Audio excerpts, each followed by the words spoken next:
நிலாச்சோறு.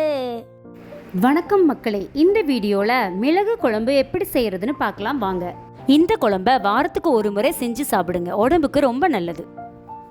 கடாயில் 1 டீஸ்பூன் எண்ணெய் விட்டுக்கோங்க.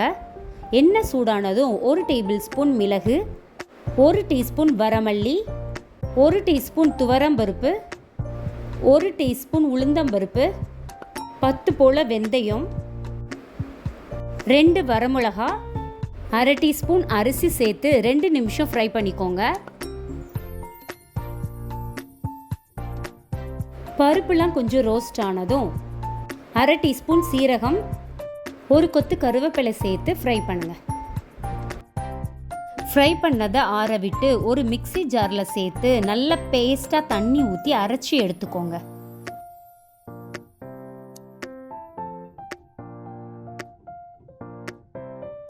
கடாயில் 2 டேபிள் ஸ்பூன் நல்லெண்ணெய் விட்டுக்கோங்க.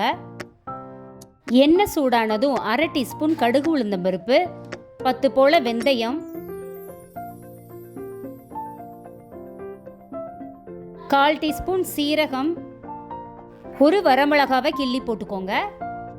7 பல்லு பூண்டு, 1 கொத்து கருவேப்பிலை சேர்த்துக்கோங்க.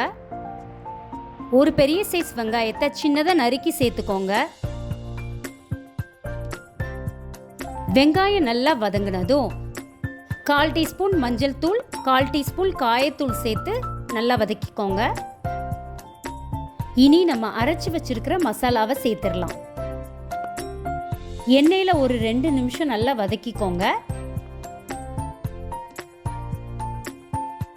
எலுமிச்சம் சைஸ் புளியை 10 நிமிஷம் ஊற வச்சு கரைச்சி எடுத்த புளி தண்ணியை சேர்த்துக்கோங்க. தேவையான அளவு உப்பு, தேவையான அளவு தண்ணி சேர்த்து நல்லா கலந்து விடுங்க. மூடி வச்சு 10லிருந்து 15 நிமிஷம் நல்லா கொதிக்க விடுங்க. எண்ணெய் நல்லா இந்த மாதிரி பிரிஞ்சு வர அளவுக்கு கொதிக்க விடுங்க.